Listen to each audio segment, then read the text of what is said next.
famous around the world, please welcome the Fantastic Four. Mr. Fantastic, Invisible Woman, Human Torch. I love you, Johnny! And the Thing. Hey, what time is it? Say the thing. That's not really something I say. It's clobbering time! That's just in the cartoon. Never late for Sunday dinner. Let's eat. Hey, what time is it? It's dinner time. Get inside.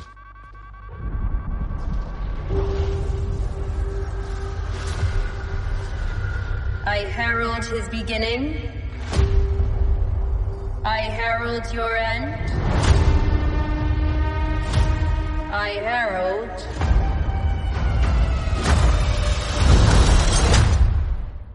Galactus.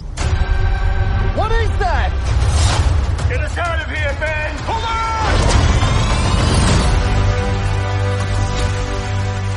Are we safe? I don't know. The clock is ticking. We are going to find a solution. We are going to make it right. You don't want to just crush him? I like that. The four of us will face the danger. We will protect you. Family. It's about connecting to something bigger than yourself. We'll face it together. As a family.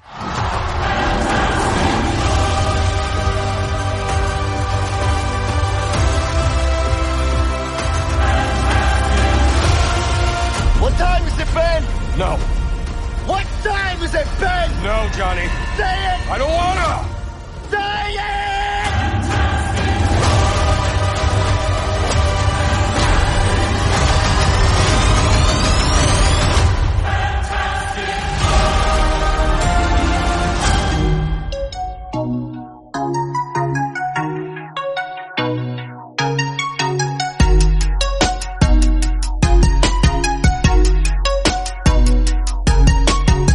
Hello everyone and welcome to an all-new episode of the Robert Palace Podcast. Thank you so much for joining me, ladies and gentlemen.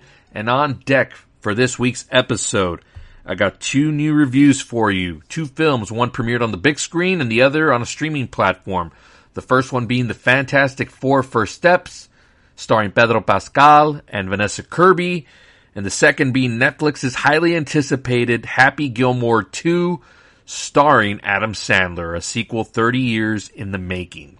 Talk about both of those and my thoughts on that. And I will also be breaking down for you WWE SummerSlam, which will be holding its event this weekend from MetLife Stadium in New Jersey, streaming on Peacock. And for the first time in its 38-year history, it will be a two-night SummerSlam. That's how big WWE is getting. It's not about being a one-night event anymore. It's all about dominating the entire weekend. So I'll talk about I think it's like close to 10 matchups on this card. I'll talk about all of that. And as an added bonus for you all, because I was able to finish binge watching all 5 episodes, I was hoping to maybe talk about this next week, but I got through with it this morning. And that's WWE's new documentary series, which premiered on Netflix, called Unreal, which is from Omaha Productions and NFL Films. And if you watched anything on NFL Films, you know the quality is going to be great. As far as like the footage. So looking forward to talking about that with you all. But first, let's get to what we always start off on this show. Let's talk about the box office and how the new films fared. And let's start with Fantastic Four First Steps. They were number one this weekend, bringing in $117 million. Enough to take the number one spot. I think we all kind of agreed that what was going to happen. I had predicted 145 on this show, so I was a little bit more optimistic than probably what Disney and other studios were thinking, because I think they had it around the 100 to 110 mark. Came in a little bit lower than Superman, but not by much. I think internationally it also came around the same mark as Superman, so these movies are kind of like on the same trajectory. But I'm very interested to see how Fantastic Four holds up in second viewings. Now, I know it's got good reviews on Rotten Tomatoes, and certainly the consensus is that people are liking this movie, but I'm very curious as to... I'm thinking this one's going to be a little bit more front-loaded than Superman. I think Superman's had a little bit more of stronger legs, and we'll get to what its current box office run is at right now. But Fantastic Four, this is a solid opening. I'm not going to consider it a failure or anything like that. I think anything above $100 million in today's landscape to me is awesome. So good for Disney and Marvel. They needed this victory, after the lackluster showings of Thunderbolts and Captain America Brave New World. They needed this movie to kind of like be one of those giant blockbusters, and it looks to be that. But I'm just curious as to what the actual staying power of this movie is going to be. Coming in at number 2 is Superman, bringing in another $24 million in its third weekend, dropping 57%. So, it's going about on average for like a movie that's fared well.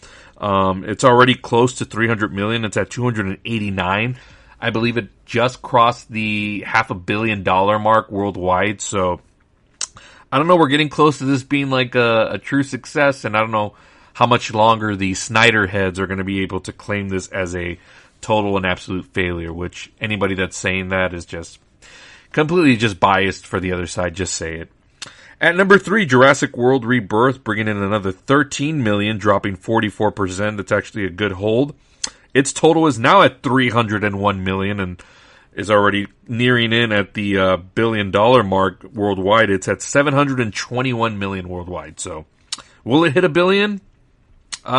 Probably, but if not, it'll definitely hit around the 900 mark. I can see that. And then, at number 4, F1, still raking in that dough. Another $6 million, dipping 36%. Its total now stands at $165 million. Now, does this reach $200 million? It's getting re-released on IMAX screens later this month in August. Not sure on the exact date, but that's going to help its box office revenue, because this is one of those movies that you do want to see on that type of screen. Now, how much more is it going to make? I'm not sure, but closing in on $200 million might be a little hard to reach for this film. And then at number 5, Smurfs, bringing in $5 million, dipping 50% from last weekend, so kind of dead on arrival at $22 million overall. And worldwide, it's actually doing better worldwide than here in the States. It's brought in $46 million for a total of $69 million overseas and domestic for Smurfs. And that's the box office report for this week. As it pertains to this weekend, we got the remake of The Naked Gun starring Liam Neeson and Pamela Anderson. Now, I'm not on board with what they're doing here, because I think The Naked Gun is one of those classic comedies that I think you just can't replicate. Leslie Nielsen is like a one of one, a national treasure.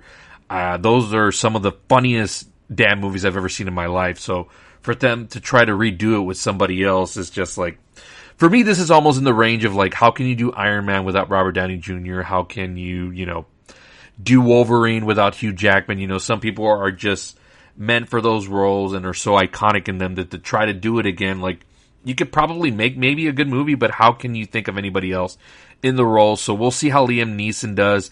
But also, on the other side of things, I really want this movie to do well, because this is promoted as a straight comedy, and comedies are really something that we don't get anymore on the big screen. The closest thing we got was in genre, and I would say last year that being Deadpool and Wolverine. Like, that thing was a laugh riot all the way through, but it's in the superhero genre.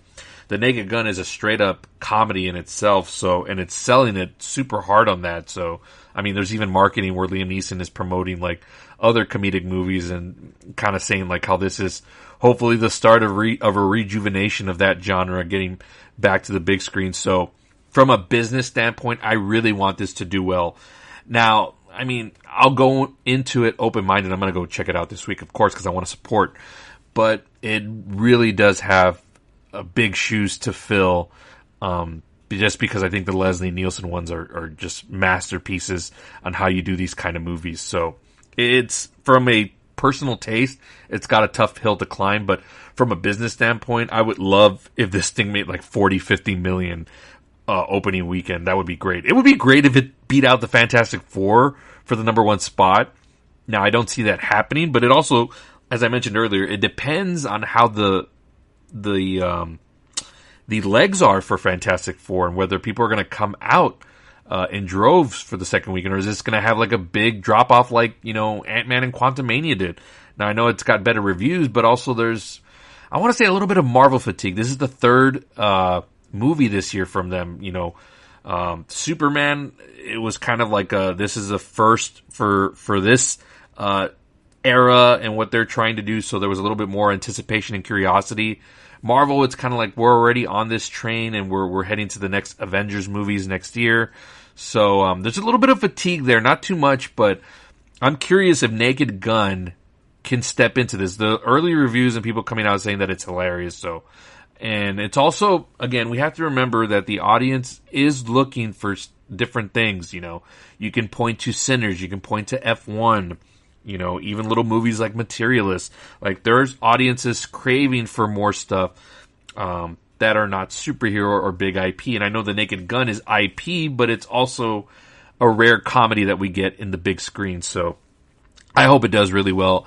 If it can get that number one spot, even better. So that's this weekend, and that's my outlook.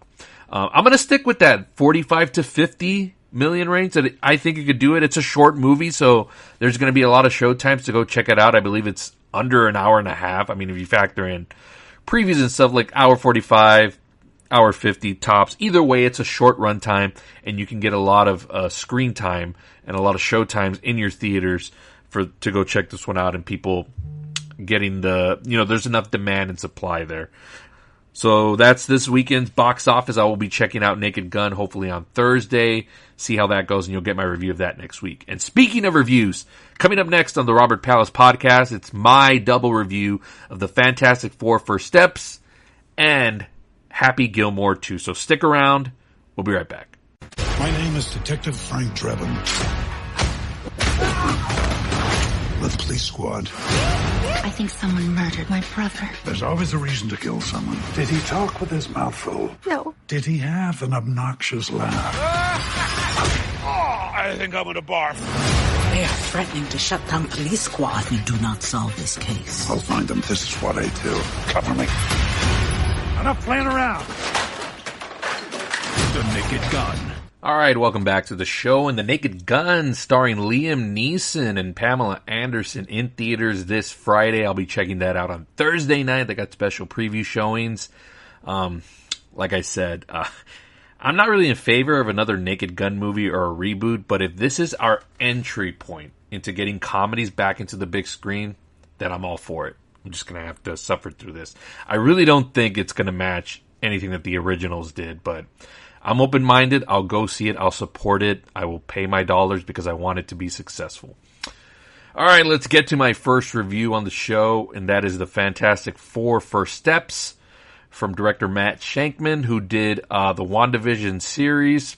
It's kind of got the same aesthetic, so I think he was perfect for this directorial project. Starring Pedro Pascal and Vanessa Kirby.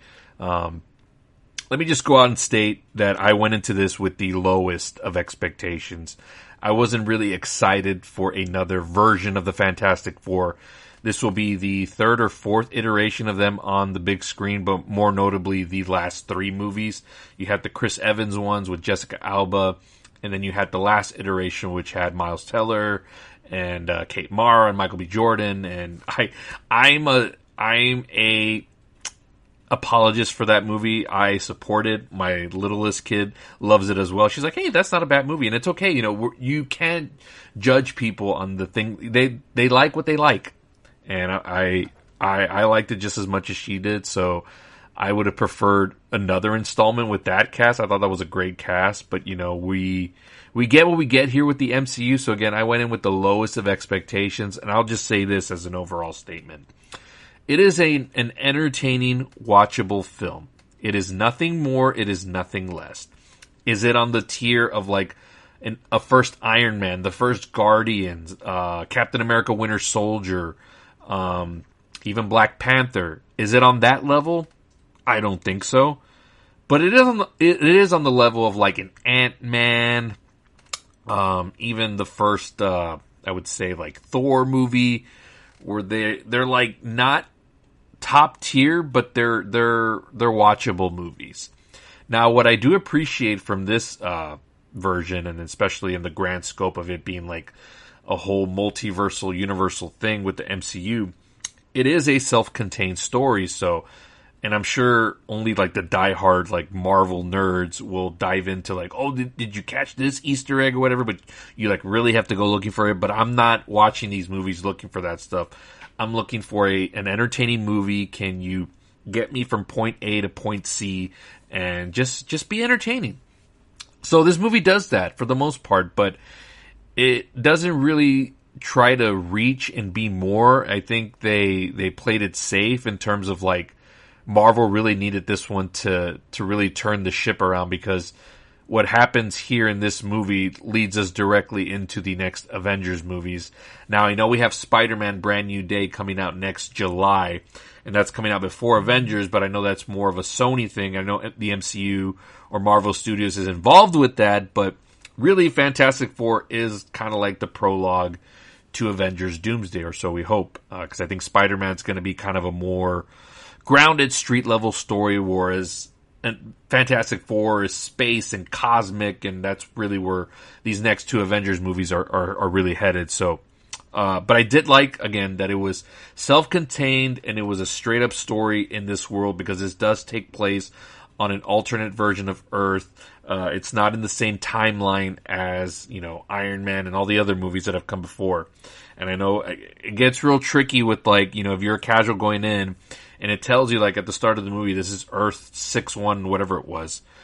And that may confuse just a casual movie-going audience member. I know, just because I've gotten to research more on it, but, like, if I'm a casual, I would have been like, well, what does that mean? Like, does this connect to Ant-Man or Guardians or whatever? So, I mean, but I'm glad that the movie doesn't really dive into that, only other than that, really making that point clear about what Earth it is. But other than that, it's just a self-contained story, and the cast is pretty good. I enjoyed all of them, except Pedro Pascal. Like, I'm sorry. I like the guy. I know there's this perception that I hate him and don't like him, and I think he's a phenomenal actor. He's done a lot of good stuff. He was just in Eddington, which I talked about last week on this show, and I thought he was really good in that. Like, I think he's serviceable in certain kinds of movies. Him playing Reed Richards, Mr. Fantastic, to kind of be like the quote-unquote leader of the next Avengers movie is what they're saying. Like, I did not see a performance like that in this movie. This movie is carried more as an ensemble, and I think Vanessa Kirby showed more charisma as being like that type of like strong leader. Not just because of the whole like she's a female, and that's kind of like what the MCU's kind of been leaning towards heavily, but it's just her presence. I think she's just that good of an actress and can give off that kind of performance. So I saw that more from her, and I enjoyed her performance more from a leader aspect. And I thought Pedro Pascal, like, while he's fine, I just think he's completely miscast in the role, and that's okay. Like, I'm not hating on him. He's a good actor. He can do a lot of good stuff. I just think to better serve his strengths, I don't think he was the right call for this role. And there are people that loved him in this, like, and that's great. That's your choice. That's your opinion. But, for me and what I like to see out of these stories, like, he was the weak link, and he was the thing that probably bothered me the most and kind of took me out of it. So there's that. I mentioned Matt Shankman. I think I'm pronouncing that right. Like I said, he directed WandaVision and kind of gave this 60s retro aesthetic to the WandaVision show, and it's kind of got that formula here too for Fantastic Four, mixing like the Jetsons. It's like retro futuristic, but it's got its own look, so it doesn't look like Thunderbolts or any of the other Marvel stuff that's really come before, where it kind of looks all bland and the same. So I'll give the production design team and Matt Shankman for putting this whole world together. Like, it looks awesome. It looks separate. It looks like its own thing, which is what you want out of these movies, right? You want them to be all different. While connected, you want them to be their own flavor and to have their own world and to have their own vision. So I appreciated that. Like I said, the movie overall is just fine. The villains are, just whatever. The Silver Surfer, I mean, I don't know much about the history of that character, but in service of how they were portrayed here in the movie, played by Julia Gardner, she was fine. Like, I mean, not really too much to complain about there. Galactus, which is the big main baddie, and what I've been told, and again, I'm not a diehard, so I don't know all the characters in the history of the Marvel world, but what I was always told was that Galactus was like one of the biggest, baddest villains that you could do, like, for a villain. And here they just kind of came off like they came off as a threat, but it wasn't like the world is ending kind of thing. It wasn't like a Thanos level, which is the way it was pitched to me and the way it was thrown at me. It was like, hey, Galactus is like this big of a deal. And he just wasn't portrayed that way, and he was taken down kind of easily by freaking Vanessa Kirby's Sue Storm in the final act of this movie. Sorry, spoilers. That's about as much spoilers as I'll give, but and I kind of rolled my eyes at that, but it's Vanessa Kirby, so I'm not going to hate on it too much because I really like her. I think she's great. But again, just a very paint by numbers movie. It's entertaining. I thought this movie could have used a lot more humor in the script. There was some lines in here where it's like, I think it's all about delivery and timing, and it did try to be funny, but a lot of the jokes fell flat, and you could tell that this movie was edited to hell, and there was a lot of stuff cut out. You could totally tell, because there's a whole storyline with the Thing and with one of the characters played by Natasha Lyonne that kind of leaves a lot of stuff hanging, and you could tell that they probably filmed a lot of stuff that was chopped. And again, this movie comes in at about an hour and 55 minutes, and usually these Marvel movies clock in at 2.5 hours, 2:15 to 2:30, somewhere around there. So it was nice to have this trimmed down, but it's okay to put it a little bit over the 2-hour mark just to flesh out some of these characters. Now, there was somebody in here that was in it minor, but I think they could have been in it more to give it that comedy, that good MCU humor, right? The good quips. And that was Paul Walter Hauser, who played the character of Mole Man, who I know nothing about. But every time he was on screen, he was freaking funny and always he delivered all of his lines perfectly. And he kind of stole the show for me. And he's in like 2 or 3 scenes. And that just goes to show you that movie probably could have used a lot more of him, even though he's not the main villain of the movie. But you could have had him spread out throughout all of it, kind of just being like that little annoying thorn on the side. But he could be the comic relief. And I know I preach about these movies not, they all got to be jokey and everybody's got to be quippy.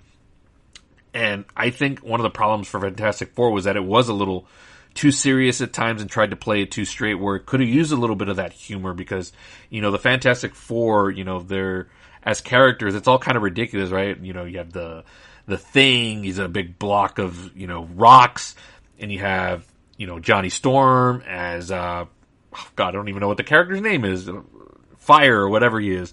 He's made of fire and flies around. You have a Silver Surfer, this metallic thing. So, yes, a movie like this could use that comedic humor. Something like an Iron Man or a Captain America. Those you can play a little bit more straight, a little bit more serious. But Fantastic Four kind of tried to go a little bit in that same vibe for the serious tone, but I thought it could have lightened up a little bit.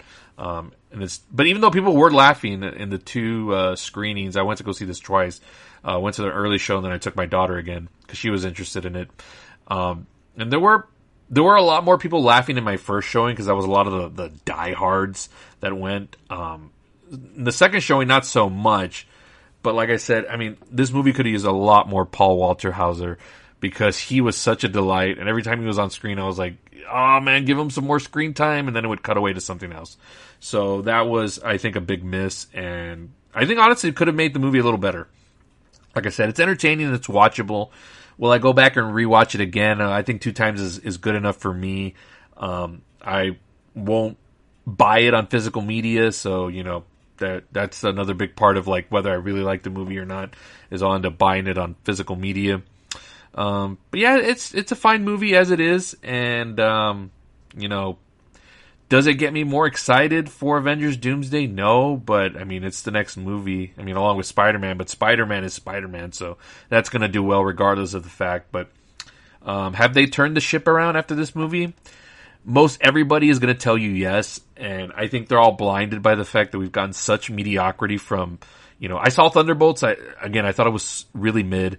I haven't seen Captain America yet, but I walked in on a good chunk when I was working at the movie theater, and it looked very bad.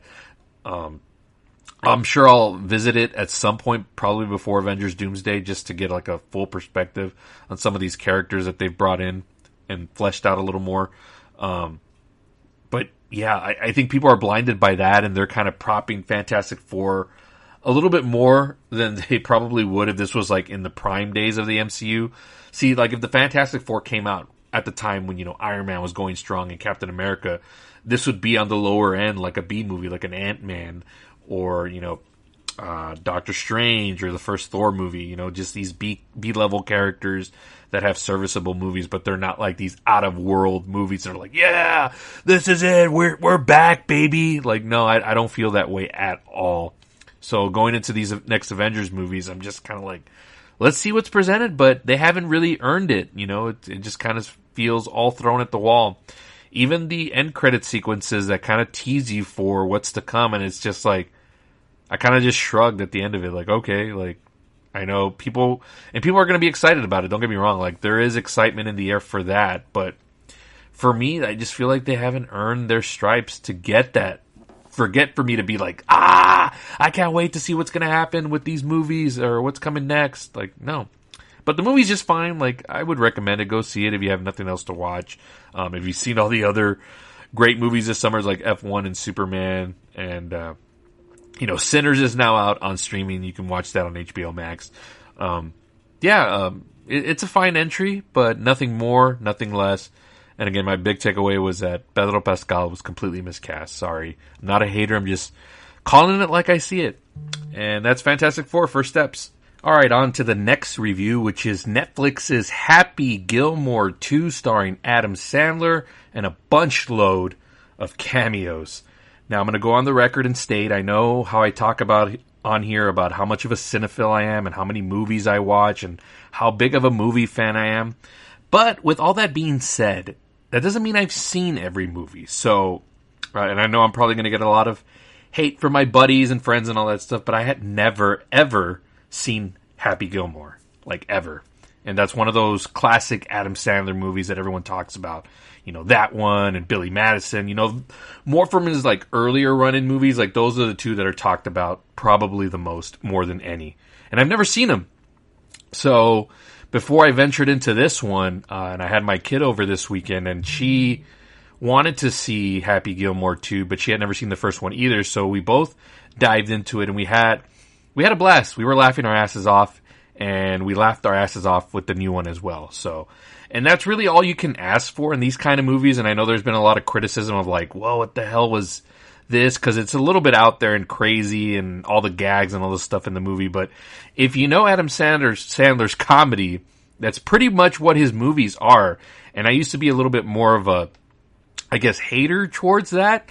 But I've learned to like lighten up, when it comes to Adam Sandler, and I've been more forgiving of some of the movies he's done. Like, and don't get me wrong, he's done a couple of bad movies that I won't defend here at all. But, I also I should have appreciated more Adam Sandler, like when we had him on the big screen, when he was having all those huge comedy hits. I would see, the occasional ones, Wedding Singer and Anger Management and Big Daddy, but a lot of other ones like Happy Gilmore and all that stuff I just never watched. And not that I, didn't care for it, but it just like, it wasn't really a priority for me. But over the last couple of years, and I did this on my old show, I kind of made like an apology to Adam Sandler, because I gave him shit for kind of like just going strictly to streaming. But, and again, I'm more of an advocate, obviously, for the theatrical experience, but we all see like he now looks like a genius and kind of like ahead of the curve, because obviously we don't get big comedies on the big screen anymore. So he was kind of smart to figure that out, and he went for the money for Netflix, who gave him like a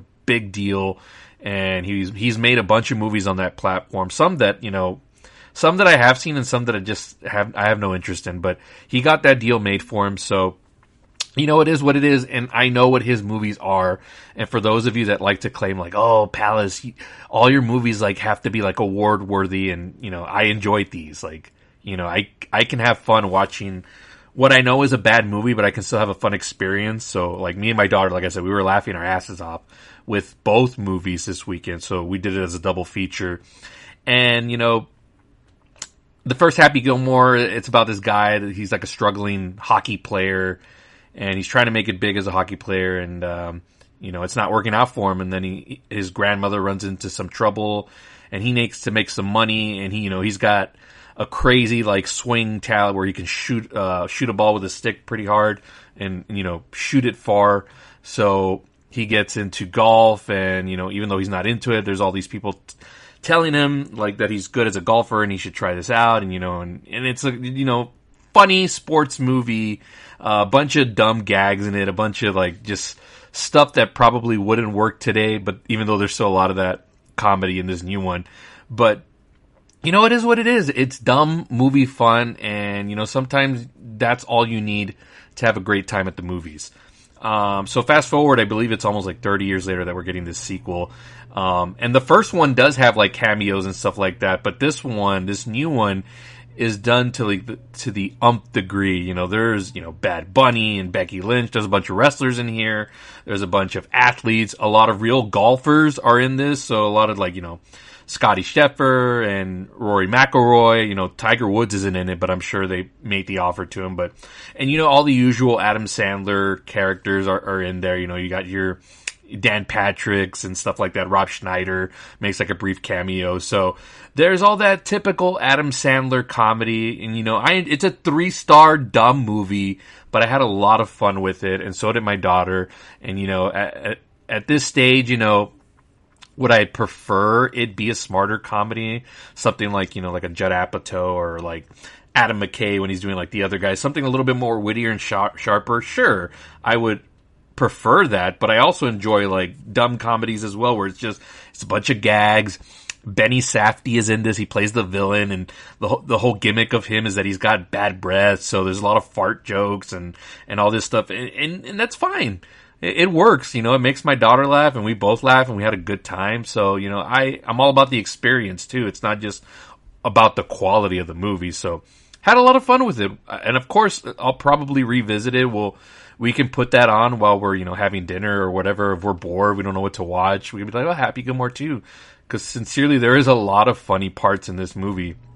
And the movie's got heart as well, because it's, I won't go much into the story, but there is something pivotal that happens in this movie that kind of sets the stage for everything that happens afterwards. So it's not like just, you know, Happy Gilmore, you know, picking up where we left off. You know, there's a whole new side to it and a whole new journey for this character to take.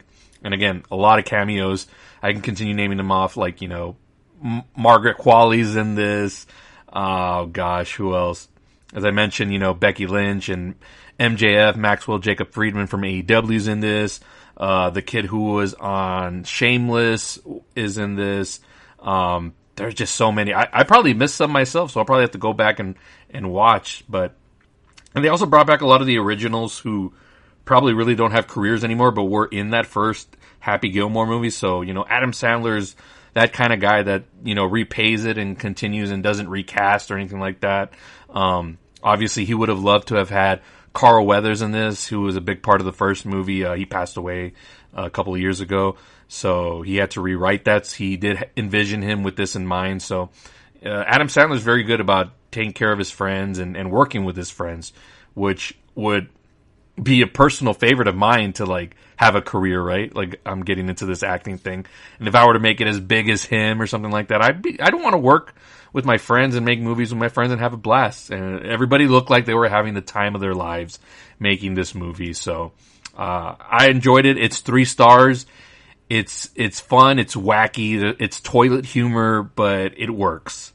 So that's Happy Gilmore 2 for you guys. It's on Netflix now. I don't think it'll ever see the light on the big screen, but, you know, we'll take it how we can get it. So check that out on Netflix now. Let's take one final break. When we come back, I'm going to talk about WWE Unreal, the new Netflix documentary from World Wrestling Entertainment, and I'll break down SummerSlam, which is coming to you this weekend. Stick around. This is the Robert Palace Podcast. We'll be right back.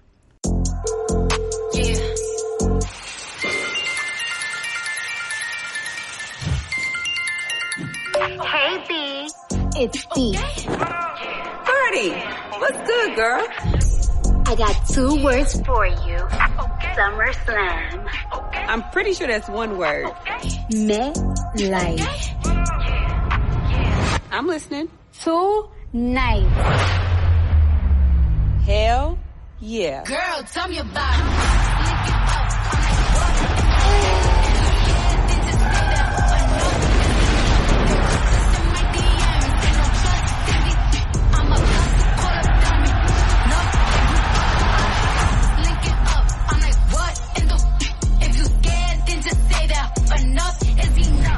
it, you always got the drop before me.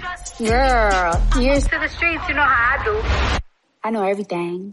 How you with me? All right, welcome back to the show. WWE SummerSlam, the first ever two-night SummerSlam coming to you from MetLife Stadium in New Jersey this weekend on Peacock, hosted by Cardi B, I think still.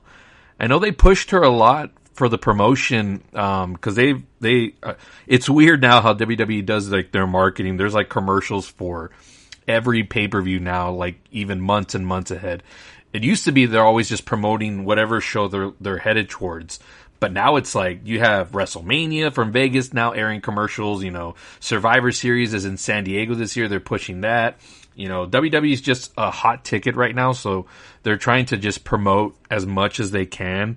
Because, you know, they're in the stadium business now. They're not just going to arenas. They're going international for their premium live events. They're going to stadiums in the U.S. Like I said, this year, Survivor Series, it's going to be the first time it's going to be held in a baseball field. So big tickets that they got to sell for these shows. So we saw for months and months on end, Cardi B promoted on these ads for SummerSlam and her being like the host, but we haven't really heard much of it on WWE television. Now, as far as I'm concerned, it's still going to happen. You know, there's a lot of stuff going on Twitter in kind of like storyline fashion where she's like kind of tweeting back and forth with certain wrestlers. So I'm sure she's going to be involved at some point. I don't think in a physical capacity, but I'm pretty sure she'll be in attendance. I don't know how big of her role is going to be.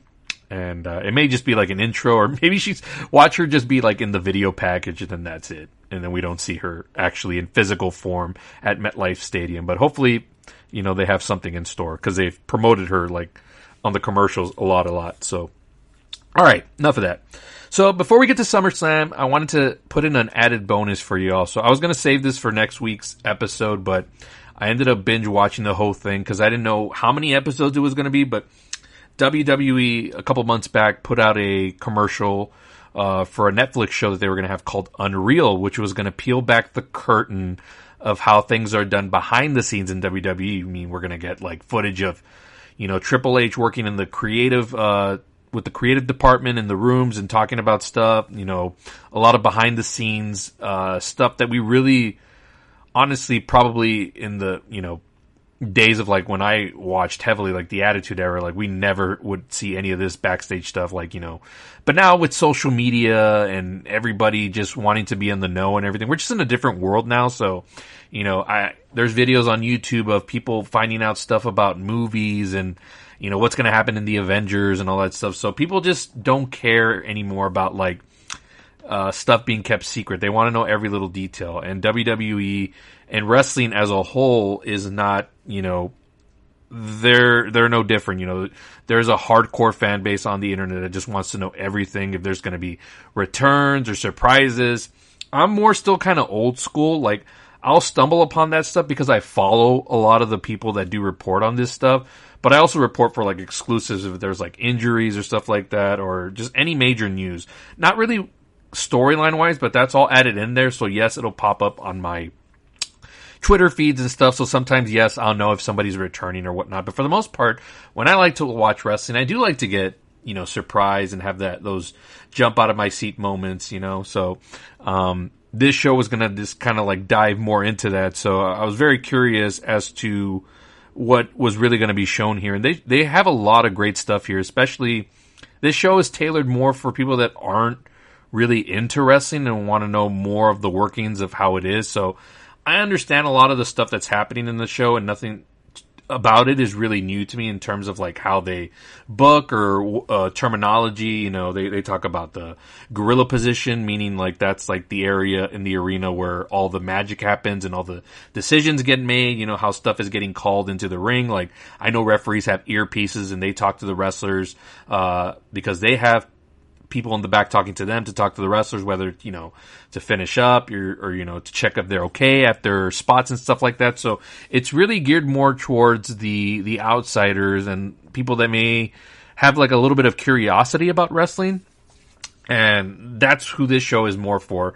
But there's a lot of cool stuff in this show that I got a kick out of, especially like, you know, getting behind the scenes of CM Punk, my absolute favorite wrestler in the world, who is a featured character on this show. And I say character because, it's still a show. Like, they're showing you behind the scenes stuff, but, they got cameras on them, so they are going to act up just a little bit. They're not going to peel back every little thing and tell you every secret, although this is the most you'll ever see of behind the scenes in WWE, as far as where you think wrestlers absolutely hate each other, but then you see them backstage and they're acting all friendly and all that stuff. Like, we know that happens, but to actually see it is crazy, especially when you just see them on television as characters and they're hating one another. Like, there's all this talk about how there's, and I'm sure there's like real heat and animosity between wrestlers like CM Punk and Drew McIntyre and Seth Rollins. But in this show, there's a scene where they're talking about the Elimination Chamber match where there's a bunch of wrestlers and the three of them are in that same match and they're there talking about it together. So it's not like it's like they can't be in the same room or anything like that. They're professionals. But it's just crazy to see, all you hear is all the negative stuff about it, but they're also professionals and know how to be in the same room and can work together. So there's that. So that stuff I enjoyed. This is all in the lead up of Royal Rumble all the way to WrestleMania. So it covers that whole aspect of it. Just a lot of neat stuff. One of the things that I found out late about this show is that it was produced by the Omaha Productions, which is Peyton Manning's little, film venture studio, and NFL Films, which, NFL Films is like the godfather, the granddaddy of putting together these, anything awesome you've ever seen about the NFL or any video packages or documentaries or specials that are made by NFL Films, the quality is real good. So the fact that they were able to get them for this is a huge deal for WWE because there's a lot of shots in here. It's just incredible the way they do the footage, and a lot better than the way they presentate their actual TV shows. It really is movie-like. They show you spots of the Royal Rumble match, and they do this cool editing trick where you have to see it for yourself, but once you do see it, you'll notice it's oh man, this is cool transitions that they're doing and how they're filming it and how they're showing you the action in the ring. So all that stuff I found out about late, and it was a real treat to see in this show. So I highly recommend it. Of course, if you're a diehard wrestling fan, you're going to love it because it's all the stuff that you already know about, but there's a couple of nice little nuggets in there that you'll really enjoy. A couple of stuff that also frustrated me too because, only because of personal taste. I love CM Punk and I want to see him get these big moments and big wins, and there's a couple of things on here where he was originally slated to win the Royal Rumble, all the creative team pushed for that. The head of creative pushed for him to win the main event at WrestleMania, which he did this year, and he ended up not winning any of those things. So I'm are they ever gonna actually pay off and give this guy a big win?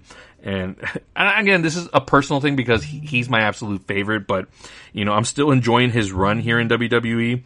His last probably big run that he's gonna have as a superstar before he transitions into probably a corporate office role or kind of like a coach, just teaching the next generation. So some of that stuff frustrated me, but not to the point where I'm so mad about it. But there are going to be people on the internet that are going to watch this and they're going to be because there are people that support CM Punk like me, but to just a even harder degree where it's they're mad if he doesn't win, where I get, annoyed or frustrated, but it doesn't ruin my mood. And for some people on the internet, it does ruin their mood. So, it is what it is. But for the most part, this is an absolute, nice watch. You get to learn a lot about some of the wrestlers that are featured on here. They interview Rhea Ripley and Charlotte Flair and Chelsea Green, who I really have grown to love. But after watching this show, I'm an even bigger fan of hers, just as the way she approaches everything, her mindset, and kind of this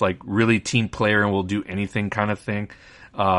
Just really admirable, and I really enjoyed that a lot. So check it out. It's 5 episodes. Like I said, it covers from the Royal Rumble to WrestleMania of this year. And they peel back the curtain on one of the big storylines this year, which was John Cena turning heel. And for those of you that don't know the terminology, heel is turning from good guy into bad guy. That's what we call a heel turn. So there's an interesting story on how all that came to be, and how much of it is actual or factual remains to be seen, because WWE sometimes also wants to show you what they want to show you when it comes to stuff like that. But I enjoyed this show more for a lot of the funny stuff that you probably would never see, conversations between wrestlers. Like there's a really hilarious scene where you have CM Punk and a couple of wrestlers and office people, and they're on the outside of the ring and they're discussing about having like pooped in the ring or anything like that, or shit their pants while they were wrestling. And in the ring, you have Charlotte Flair going over her match with another agent or producer. And CM Punk just looks at her and goes like, "Hey, Charlotte, like, have you ever like shit yourself in the ring?" And they get into this whole tad bit of like peeing or stuff that's happened to them while wrestling. And, you know, that's the stuff that I enjoy. Like, just wrestlers having like, just funny conversation. I don't want to say normal conversation because that's not a normal conversation to have, but just funny conversations and just entertaining, and just know that they are more than the characters that they play on television. They're human beings. They have relationships. They have friendships. You know, most of these wrestlers are friends now. Probably a lot more in today's WWE more than in the past. And CM Punk can attest to that. He's mentioned it. Like, he said the past, like, the locker room used to be very, like, cliquey, and, you know, some individuals out for themselves. And I'm sure there's still some of that around, but for the most part, a lot of the camaraderie is there now with, you know, a different regime and different people at the helm now. Like, there's a lot of just more relationships, and everyone's more open-minded and willing to talk to each other and stuff like that. So, again, good stuff here. I really enjoyed it. It's only 5 episodes. They're about each 50 minutes minus the finale, which is an hour. But again, it's a real fascinating watch, and it really does give you a good insight in how hard it is to produce one of these shows. So I know I'm a critic on stuff on wrestling, but I see some of these people on the internet that just go all in on like, the WWE needs to do this or that, and how like just so critical they are of them. But you watch this show and you should get a better understanding of how hard it is to put together a television show, a live television show, pay-per-views and all that stuff weekly, for 52 weeks a year. So much props to them. It's like pretty much putting on an athletic play like every week, you know. The NFL's tough, but it's only 17 weeks. Like, WWE is 52 weeks a year, and these guys are putting their bodies on the line, and the women.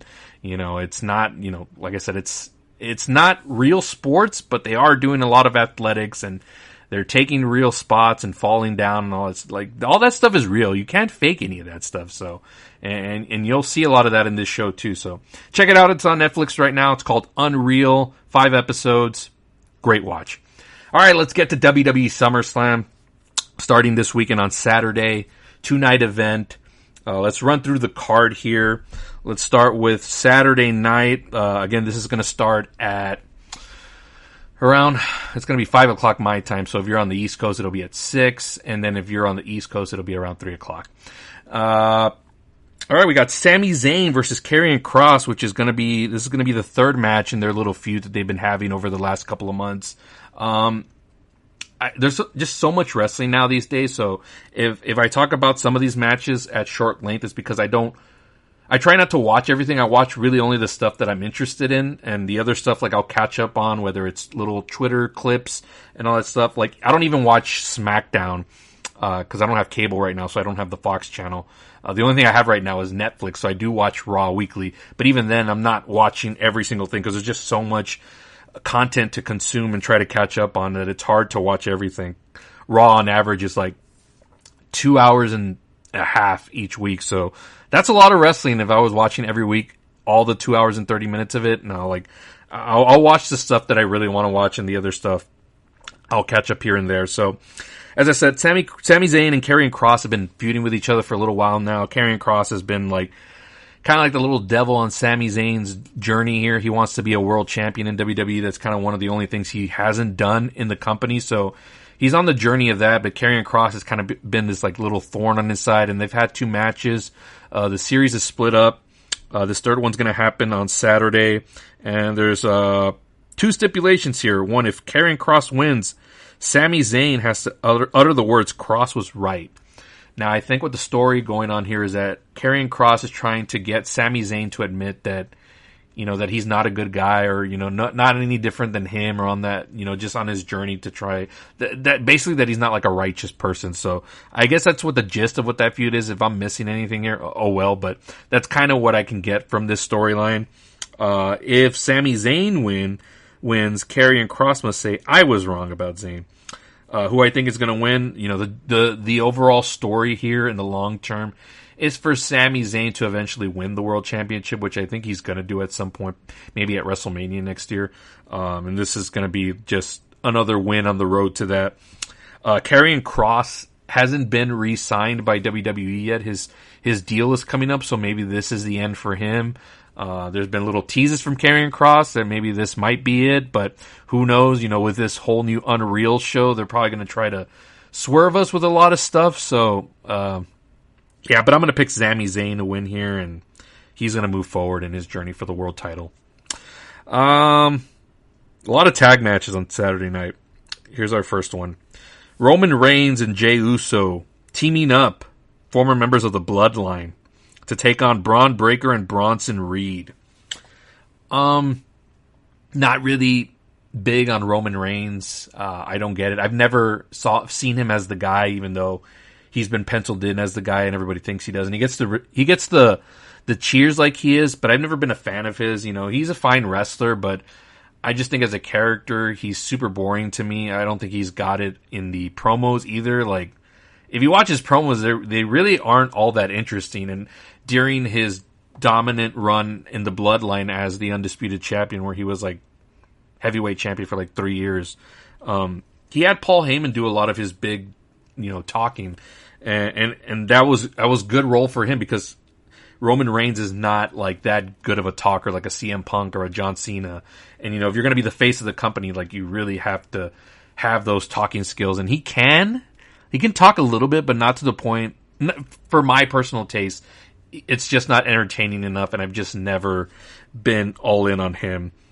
Braun Breaker has been tapped as the next big, you know, superstar in WWE. Him and Jacob Fatu probably like are the leading candidates for the male side of things as far as like being the future of the company. So right now he's paired up with Bronson Reed, and Paul Heyman's part of that group, as well as Seth Rollins. But right now he's quote unquote injured, and I'll talk about that in just a little bit. But yeah, I see this as a huge moment for Braun Breaker and Bronson Reed to really break out in this group to be like a dominant force. You know, Roman Reigns, it's okay to say it, he's like a part-timer now. He's in and out. Like, this is his first really appearance that he's been on WWE for the last like couple of months. Before we saw him here on television, the last time we saw him was around WrestleMania time, and that was like in mid-April. So he'll return for the bigger shows, and he's cast in that Street Fighter movie, which is going to begin production soon. So I think he's going to be on television probably for not that much longer. So if that's going to happen, and Jey Uso's had a big year as well. He's been the world champion, and I don't think him losing here is going to hurt his spot. He's super over with the crowd. Everybody's all in about the eating. Roman Reigns, what does a win really get him here other than putting down Braun Breaker and Bronson Reed? I think they get more out of it if they win this matchup, and to elevate them as top tier heels, which is what you need on WWE. You got the big baby faces, Roman, Cody, Punk.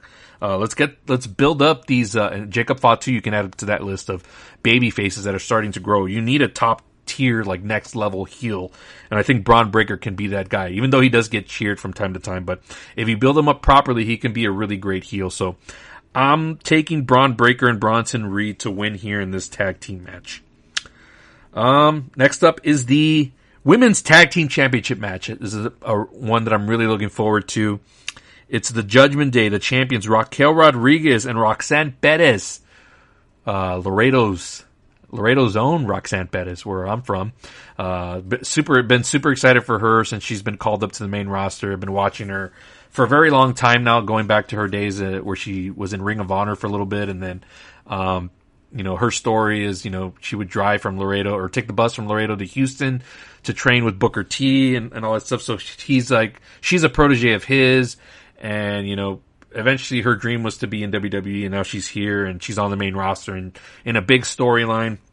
The tag team champions were originally Raquel Rodriguez and Liv Morgan, but she got injured for real. I believe her shoulder or something like that. So she's out of action for a long time.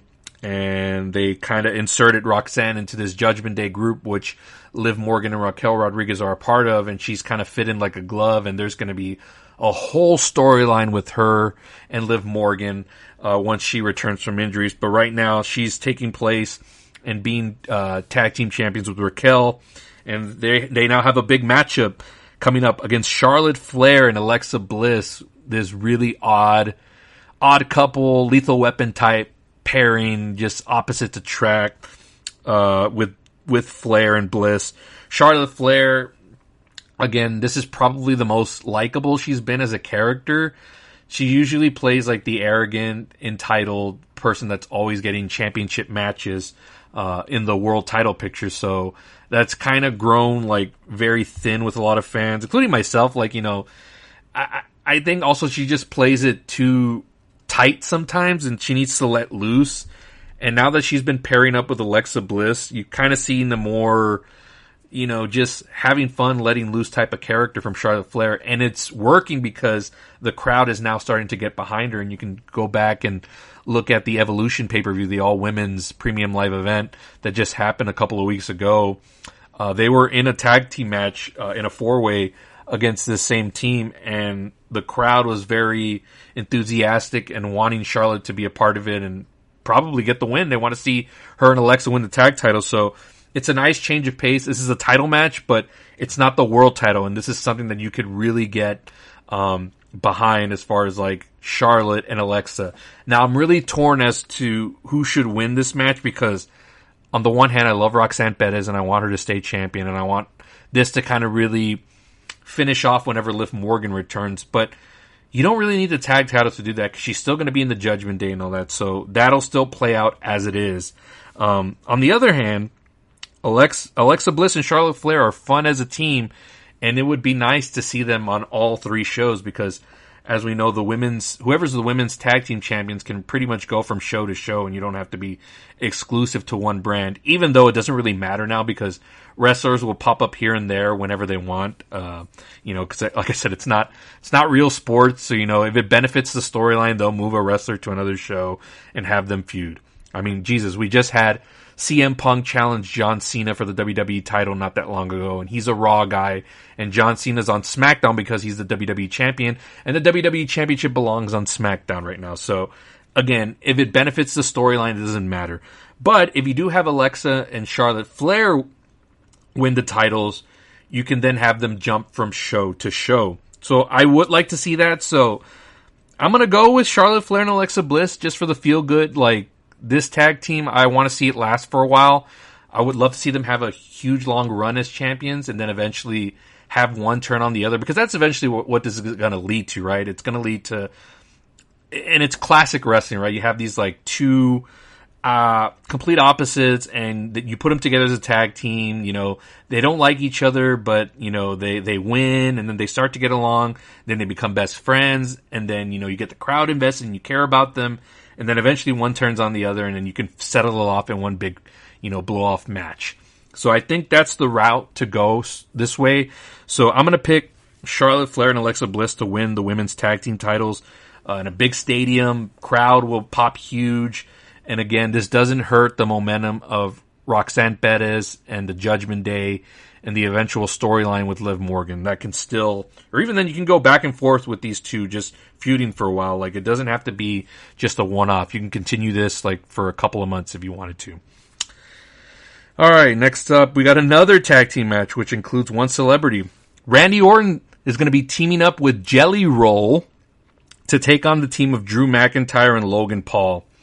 Like I said, I don't have cable right now, so I'm not really watching SmackDown. I know about this match because of the Twitter clips and whatever I see on YouTube, but I really don't know really what the genesis of this storyline is. The only thing I've seen is that Randy Orton had Jelly Roll with him out during a match, and then he got attacked by Logan Paul and Drew, and, you know, that's what's really, it's just a generic tag team match. There's not really much stake in this other than, like, you got a celebrity involved, you got top tier wrestlers in Orton and McIntyre, and then you add in Logan Paul for the social media stuff. They did a spot on Jimmy Kimmel where they attacked each other on the show, so there were social views on that. But as far as like why this match is happening and in the long term of things, I don't think it means anything. It's just something as a SummerSlam like spectacle, because SummerSlam is the second biggest show of the year behind WrestleMania. So it's the biggest event of the summer. You want to have like, and again, I'm okay with celebrity matches, especially when a celebrity takes it serious. Like Jelly Roll has been training, and if you've seen Jelly Roll, like he looks awesome. He's lost a lot of weight in training for this. He used to be really big and heavy, so he's taking this very serious, and I like that. Just like Bad Bunny did, he took it very serious. You know, Logan Paul now, who it looked like at first he wasn't serious about it, but now I think he's caught the bug, so he's kind of like, he's a semi-regular character, so he's part of the roster. He's not on it every week, but for the most part, he's kind of like integrated himself into the WWE world, so I don't really consider him like a celebrity type wrestler anymore. He's more of like a regular, but kind of like a Roman Reigns, but with a little bit more dates added. Should be a fun match. Who's gonna win? I'd probably say Orton and Jelly Roll, but you know, I have 3 baby faces winning already in my pick. So I had Sami Zayn, I have Charlotte Flair and Alexa, and then I picked Braun Breaker and Bronson Reed. I don't want this to be a full-on baby face wins for them, because you know and I'll get to that once I get to the main event of night 1. I'm gonna go with Drew McIntyre, Logan Paul. You know, they need to get their wins back. You can pin Orton here, and you know, and then have Jelly Roll and him just knock them out at the end of the match and leave the fans going home happy. But I would give the win here to Drew McIntyre and Logan Paul. Should be a fun tag team match. I'll watch. It's not like, I'm not super excited for it, but I'm not like, oh, like I'm going to go to the restroom while this is happening. Nothing like that. Next we got Tiffany Stratton versus Jade Cargill for the WWE Women's Championship. This is a traditional championship match. It was, the way we got here was Jade Cargill won the Queen of the Ring tournament back at I believe it was the end of May or the early part of July. And, yeah, so she won the tournament there, so that guaranteed her a spot for the championship match here at SummerSlam. Tiffany Stratton, I like her. I think she's a great athlete. I think she works better as a heel, though, and again, I'm not watching SmackDown, so I really don't know how this has been going, but from what it looks like more of a traditional, you know, these women are both baby faces, and I know people probably will side more with Tiffany Stratton more than Jade when we come to the match. But for the most part, they're both playing the baby faces. They're both arrogant, or not arrogant, but they're both confident in their abilities, so they just want to beat each other. So again, in that sense, that's why it's a traditional championship match. There's no hook here. Do I expect a new champion? I don't know. I'm curious about this one because I really thought, and this goes more into night 2, but Naomi was a big part of what was going on in Jade Cargill's road to this championship match. But now she cashed in, because she was the Money in the Bank winner, but she cashed in on the World Championship, which is on Monday Night Raw. So she's now over there and kind of away from Jade Cargill and Bianca Belair, who are all intertwined in this 3-way storyline that has been going on for much of the year. So now I'm curious as to what was going to happen here, because I really thought the road was going to be Jade Cargill either wins the championship and then Naomi cashes in and takes it away from her and kind of gets her revenge on Jade Cargill. But it looks like they wrapped up that storyline. So either Bianca Belair returns and turns heel and costs Jade the match, and that ends up being like the feud, and Tiffany Stratton goes on to feud. But I really don't see who they have in the works here for Stratton post this match. Because on Raw, that freaking roster is stacked to the max with incredible women. On SmackDown, it's a little bit less to be desired in terms of top tier. Like, you know, I know you have Julia, but she's the United States champion. Chelsea Green has kind of like transitioned over to Monday Night Raw. At least they've been using her more over there recently. Unless they call up someone like a Jordan Grace soon, but you know, that would have to be really quickly. And right now she's on a feud in NXT with the beautiful Blake Monroe. So that feud is going on down there in NXT. So if you were to call her up right now, you would have to rush that feud. But the next NXT event isn't until towards the end of August, and that's when the next WWE premium live event Clash in Paris is going to happen. And I don't think you want to rush that. So if I were to guess, I don't think Bianca turns heel here, although I think that's going to happen. But I think Jade Cargill is going to end up winning the women's championship here. I just think it's time for a change. Either that or they do a double turn here and Tiffany Stratton turns heel. And, you know, you get the sympathy for Jade and all that stuff. All without having to do Bianca.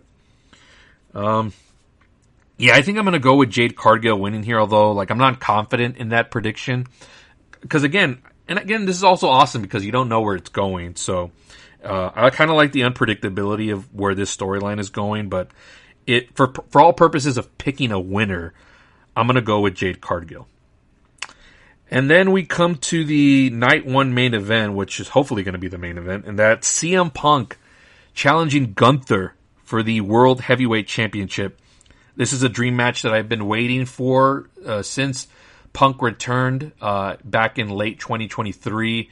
You know, I know he's been feuding. He had a long feud with Drew McIntyre, and he's been in this long feud with Seth Rollins, and he did John Cena earlier this year. Those are all wrestlers that have been around for a while. I was kind of waiting to see when Punk was going to mix it up with a lot of the younger generation, and Gunther is part of that young, just the future generation of where this business is going. So they had a couple of matches last year on house shows that they weren't televised, and what I've read from the reports is those matches are pretty good. So I was wondering like when we were going to get it on the actual main roster. And now we're getting it here at the second biggest event of the year. CM Punk has yet to have a bad match since coming back. And Gunther's more of that traditional wrestler. So you're not going to see a lot of high flying here. So this is right up my alley. You're going to see a lot of holds and suplexes and chops and just very old school wrestling. A lot of like David versus Goliath here. I think Gunther's going to dominate a lot of this matchup, and Punk's going to have to be battling from behind. Now, I think Punk is really good at telling stories in the ring, as is Gunther, which is why I think the crowd will get behind this pretty good.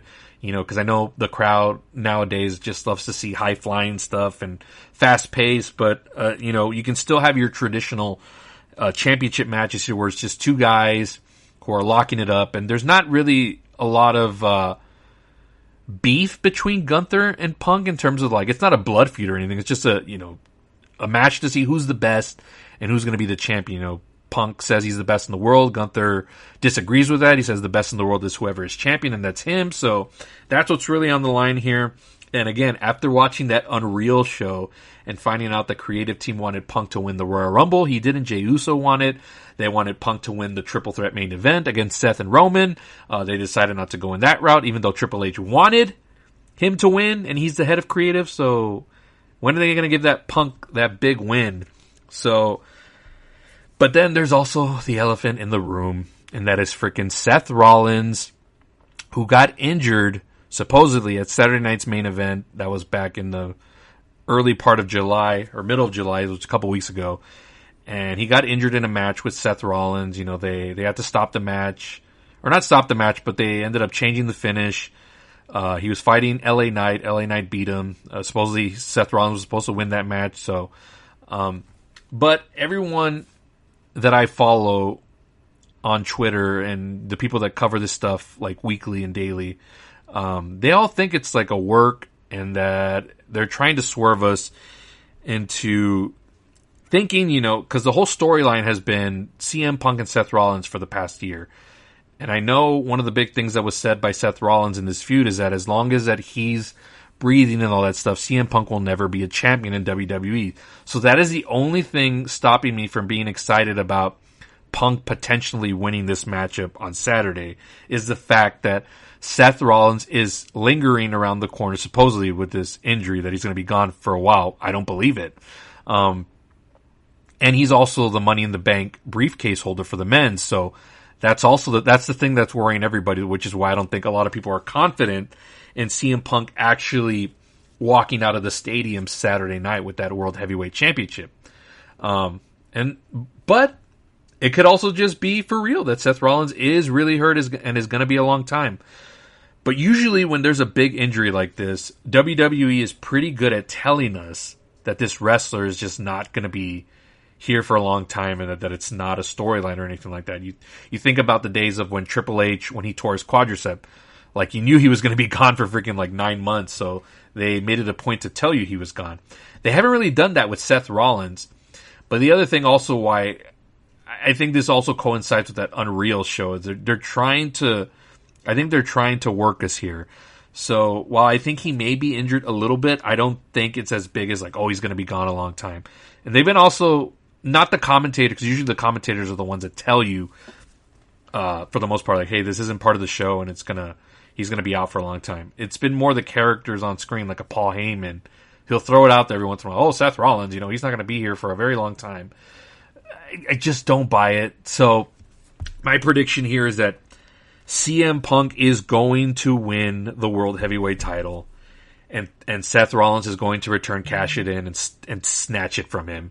And that's just going to kill my momentum that I have for Punk, because I'm waiting for him to get like this big, I guess, final run with a championship, and just to kind of, he's been champion before, so it's not like he's never not won it. But the fact that this is probably, we're at the very end of his career, right? Because he's in his late 40s now. Even he knows he's at the end of his career. So I'm just wondering if they're going to pull the trigger on giving this guy one final run as the world champion. But I also, again, I look at things also like in the horizon, and Survivor Series is in November. And every November they have a big War Games match where it's teams pitted against each other. And I know this Seth Rollins storyline is going to continue with Punk. And I think that's the end game for that storyline, is that Survivor Series. So, I think Seth is going to snatch it away from him. I'm not confident at all. Would it be great if Punk just wins it and then he just ends the night as champion? Great. And he gets a run at it. I would love it. But I'm not... That Seth Rollins, wild card is just lingering, and I don't feel good about it at all. So I'm going with Punk, but it's going to be a night for the bad guys to end night one. Well, I talked about it, SummerSlam a lot, but that's just night one. So like I said, this is a 2-night event. So now let's move into Sunday. And again, this is a pretty good card that they put together. There isn't much here that I'm not excited for. I guess the least one on night one was like Sami Zayn and Karrion Kross. I could care less. And then the Roman Reigns tag team match, but that could still be a nice little meaty, like heavy-handed plunder. That could be like a 10-minute, like just balls to the wall. They all just go out and do crazy things. But yeah, for the most part, like this entire card is going to be really, really fun to watch. So a good 3.5 hours each night of pure wrestling fun on a summer hot night in New Jersey. Let's get to night 2. Let's start with, we are going to have a TLC match, folks. This is the 25th year anniversary of the first TLC match that happened at SummerSlam in Raleigh, North Carolina. The first one being the Hardy Boys versus the Dudley Boys versus Edge and Christian for the Tag Team Championship.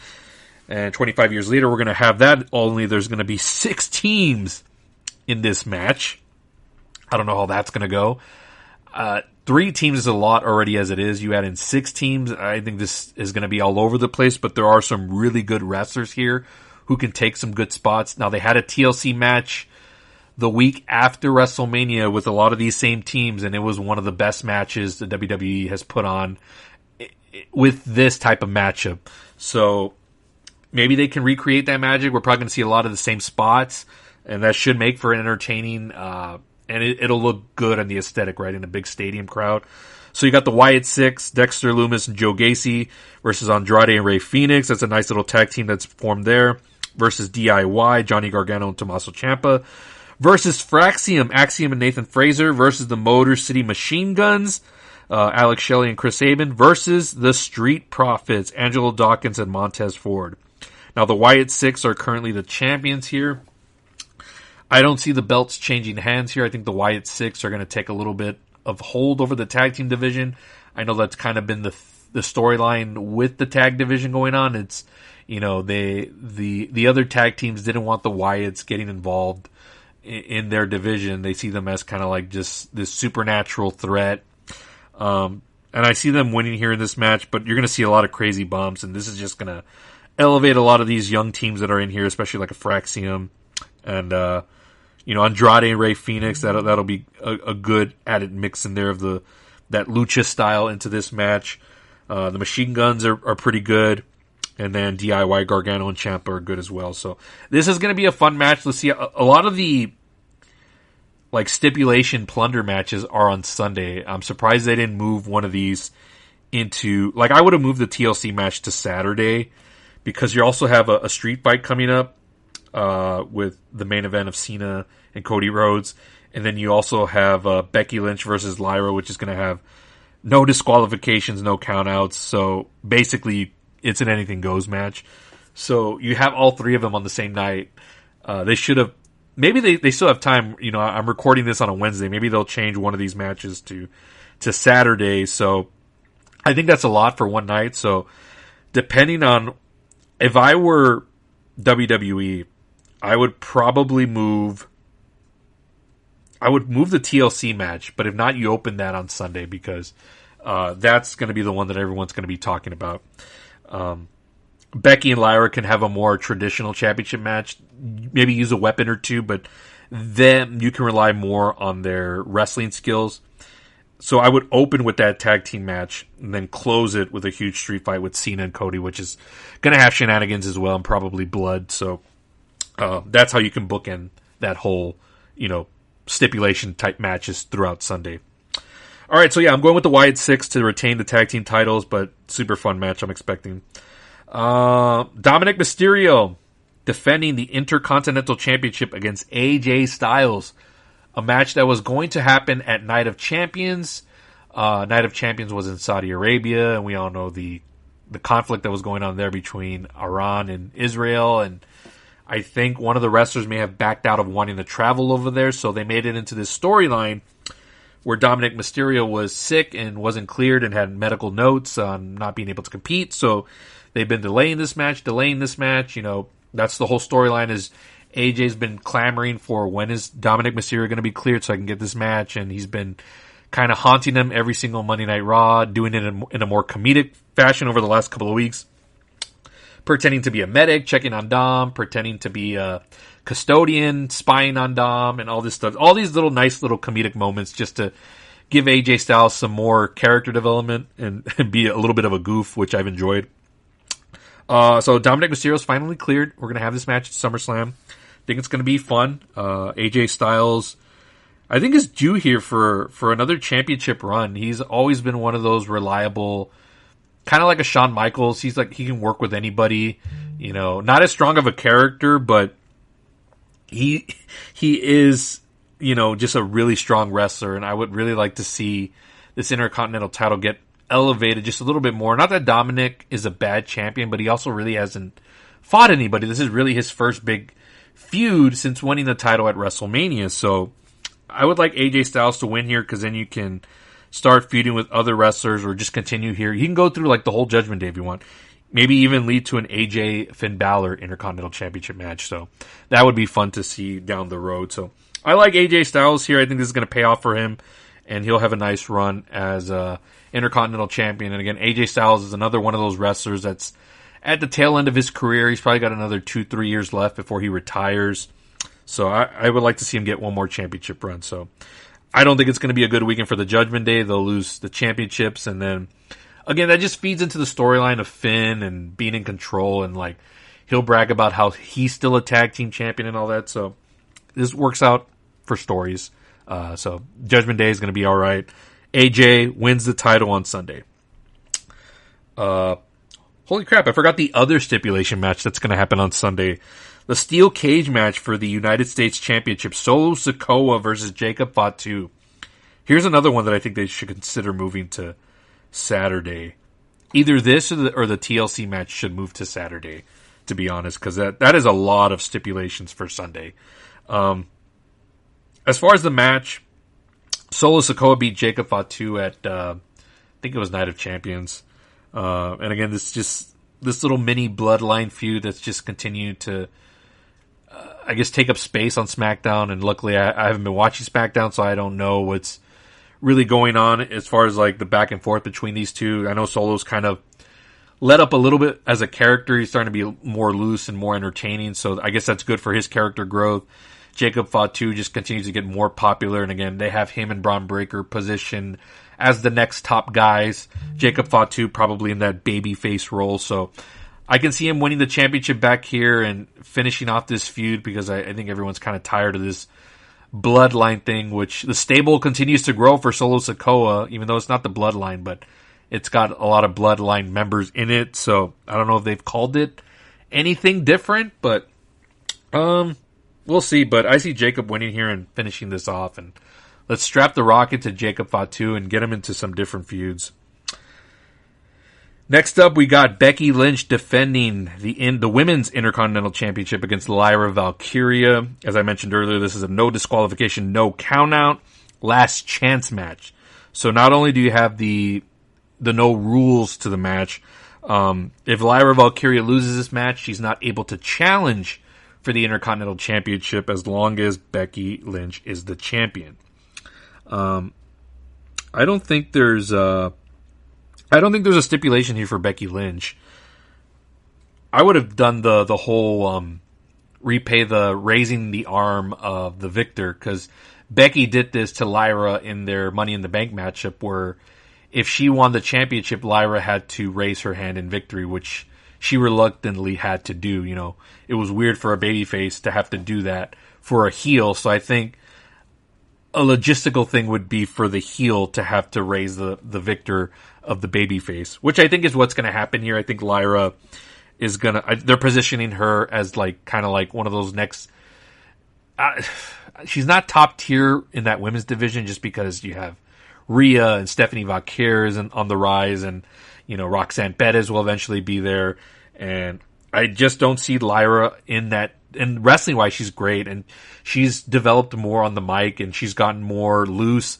Even if you look at this past Monday Night Raw, she was so loose in her promo, and she's still not super comfortable in that role yet, but at least they're giving her the opportunity to do so. And they're going to do so by giving her this victory on Sunday night, which Becky Lynch's strength has always been to put over other wrestlers and make stars. So she's going to do the job here, and Lyra Valkyria will win the Intercontinental Championship back. And either Becky Lynch takes a little bit of a leave and comes back like maybe for Survivor Series, or we position Becky to be like in the championship picture at some point, or move her to SmackDown. You know, that's another possibility. Is you can get her off of Raw, because SmackDown is severely lacking in, you know, a top tier like heel, unless you go the Bianca route and make her a heel. But Becky would serve that SmackDown women's roster very favorably in developing this woman, getting them over. She could help Tiffany get to another level, as she's done here for Lyra. And remember, Becky and Tiffany also had a great feud in NXT, so you could revisit that. So if you're going to keep Tiffany as champion, although I picked Jade to win, but if you keep her as champion, you can have Becky chase her for a little bit and just kind of push her to another level.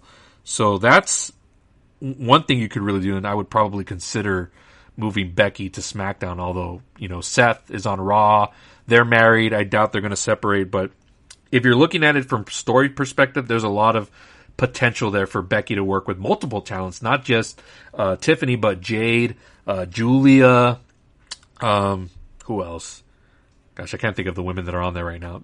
Again, a lot also hinges on the fact on Jordynne Grace is also on the wings waiting to come up. But she has to wrap up her storylines in NXT before we do any of that. So, but that's something I should put out there to the WWE writers. Think about Becky moving to SmackDown after this, because Raw is loaded. Lyra Valkyria, your next Women's Intercontinental Champion, I predict. Next, we got the triple threat match for the Women's World Championship. Naomi defending against Rhea Ripley and Io Sky.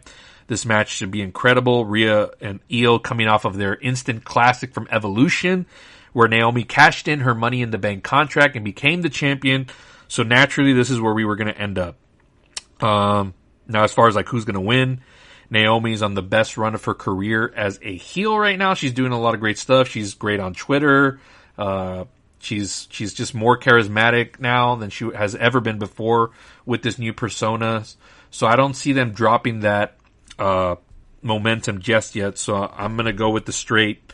Naomi's going to win this match, and then waiting on the wings also is Stephanie Vaquer, who won a battle royal at Evolution to secure herself a championship match at Clash in Paris, which is going to be happening at the end of August. So Naomi versus Stephanie is a good title match for that pay-per-view. And then we come to the main event. John Cena defending the WWE Undisputed Championship against Cody Rhodes in a street fight. This is a rematch from WrestleMania 41 earlier this year. I really don't remember the match being that good. And I also really don't remember who I was really rooting for. I was just kind of excited at that matchup happening at this stage now, especially with Cena on his farewell tour. If this match had happened like 10 years ago with Cena still kind of like at the tail end of his prime, and this version of Cody Rhodes, I think they could have, had like that magic that him and Styles did, back when they were having their championship matches. But, Cena works more now just as a character more than anything, even though his heel run hasn't really been all too juicy. There's been teases here about him going back to a babyface, and that's probably going to happen before his run ends here in December. There's only a couple of dates left on this retirement tour. Cody is clearly still the babyface and the face of the company, the quarterback, as he likes to call himself. I mean, you have to give him the championship back at some point. If this is going to be the last match between these two before Cena moves on to whatever it is that he's going to do, then you got to give the belt back to Cody, and then Cena can do his redemption arc. As far as the match has to deliver because, I thought it was just whatever, but, this match is hated by a lot of people on the internet, and, they thought it was one of the worst WrestleMania main events in history, and I'm like, did you not watch John Cena versus The Miz at WrestleMania 27? That was pretty bad. You look at a lot of the mid WrestleManias, there's a couple of bad main events there as well. Again, they could swerve us, right? This Unreal show that conveniently is coming out right now, like the week of SummerSlam, and a lot of that documentary focuses on that Cena heel turn and what they were going to do with Cody and all that stuff. So I just don't want a recreation. Just don't give us a shit finish. Like, give us a definitive finish. And what I mean by shit finish, and let's go back to their WrestleMania match, where Travis Scott got involved, and it was just like such a nothing interference, and it led to Cena cheating and winning the belt and getting the 17th championship, and whatever. That was cool for Cena's legacy, but if you look back on it and you look at the history of WrestleMania, that is probably one of the most unsatisfactory endings to a show, especially with how they ended it. Now that they have the street fight added element of it, it's going to be all over the place. There's going to be a lot of, shenanigans. And I don't mean interference. I just mean a lot of table spots, and probably Cody's going to bleed. I don't know about Cena bleeding. People talking about a possible double turn where Cody turns heel and John Cena turns babyface. And you can do all that, but I really don't think right now is the time to turn Cody Rhodes into a heel. I think he's still too very popular. He's, great with the kids and all that stuff. And then if you take him off of this spot, who's your next guy? And I know I said Jacob Fatu. They're grooming him to be in that position. But if they were to switch roles tomorrow, I don't think Jacob Fatu is ready. Not yet. He will be. He's close, but he's not there yet. And I think you could still muster a little bit of, you can get some more stuff out of this Cody babyface run. Maybe because I still want to see that Cody Rhodes CM Punk match, which they keep fucking teasing us with, and I'm tired of it. I want to see it happen. So that has to come before Cody Rhodes turns heel. Or maybe they'll do a heel Cody Rhodes versus a babyface CM Punk. That'll be interesting. So, but I do see Cody Rhodes winning the championship here. Hopefully it's just without interference. If there's going to be interference, let it be in the middle of the match and not anything that leads directly into the finish. Even if that includes, if they've been saying that Travis Scott kind of had a falling out with WWE that's been reported by the Wrestling Observer, but I call bullshit on that. I can see them just swerving us, and then we're going to see an appearance from Travis Scott on Saturday. But if he does, just have it be in the middle of the match and then just get him out of the way. let the finish be like Cody does his heroic comeback, beats Cena, leaves him laying, whether it's bloodied or whatever. Maybe they finally embrace, and he can bring him back from the light, right? This could be like Return of the Jedi, where Luke Skywalker saves Darth Vader and brings him back to the light. Because I really don't think there's much more for Cena to do as a heel. He's already faced like the top people. As a heel, he faced Randy Orton and CM Punk, and Cody Rhodes now will be twice. There's really not much more for him to do as a heel. Now, as a babyface, you have a couple of people that you could pair him up against. Gunther, that could be the final match. There's a couple of people here. So, but yeah, I'm predicting a Cody win. How we get there, though, is going to be what makes or breaks this SummerSlam. And I think they both know, and more Cody now because he's still in his prime. He knows he has to deliver on what he did from WrestleMania because that match didn't live up to what we know it could be. So he's going to have to carry this, not Cena. In the past, it would be like Cena's got to carry it or Cena's got to pull in his weight. But at this point, with Cena, not being in his physical prime anymore, Cody Rhodes is going to have to do a chunk of making this match great. So, and I have trust that he can do it. Cody Rhodes is that kind that not going to fail us twice. So, yeah. And that's SummerSlam 2025, the first 2-night SummerSlam. Again, I'm really looking forward to it. They put together this card in about 3 weeks. Because 3 weeks ago they had Evolution and Saturday Night's Main Event. So they had little build to this, even though some of these matches have had stuff going on for a couple of months now. But the lead up to it, like especially Punk and Gunther, happened within the last 3 weeks. So, but that's a traditional championship match. Not really, you need so much build to it. So for the people that cry online, like, this needed like 2-3 weeks more of build. Like, what more are they gonna do? Like, we know what Punk's career is, and we know what Gunther is. Gunther's just that asshole champion that thinks he's better than everyone, and that's really what the build. That's all you need. You don't need it to be any more than that. You don't need it. It's not a blood feud. And I don't think there's gonna be a blood feud between these two because that doesn't serve this story and what they're trying to do here. So calm down, all of you, on needing like so much build up for anything. Like sometimes 3 weeks is all you need. Because look at this card. It looks awesome. I think they're gonna deliver. WrestleMania this year was kind of like whatever. Like it didn't feel like it was a WrestleMania, but it didn't feel like it from a couple of standouts. Like the Rhea triple threat and then the Night 1 main event of Punk, Rollins, and Reigns. Like, that felt like WrestleMania. But the rest of the show on those 2 nights was just very lackluster. And I think they're going to make up for it here with SummerSlam. Again, the only thing I don't like is that all these stipulation matches are on Sunday. That's a very odd choice.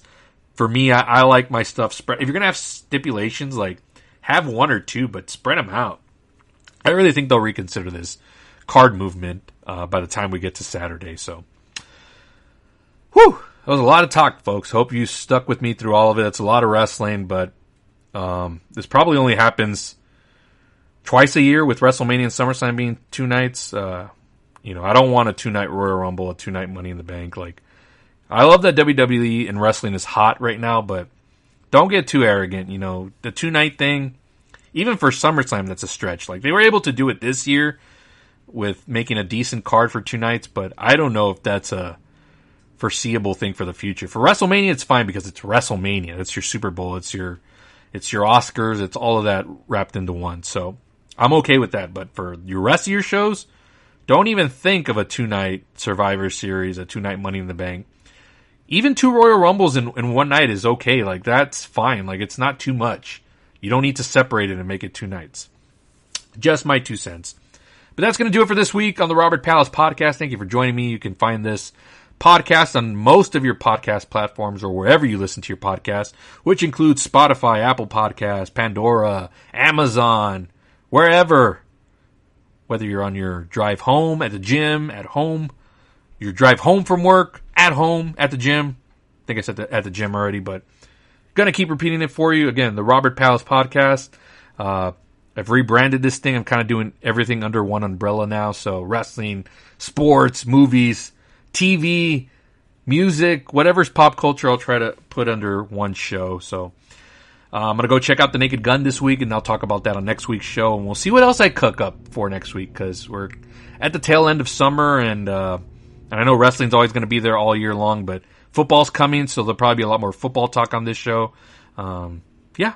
So thank you all for joining me this week, and we'll see you on next week's episode. Take care, guys. God bless.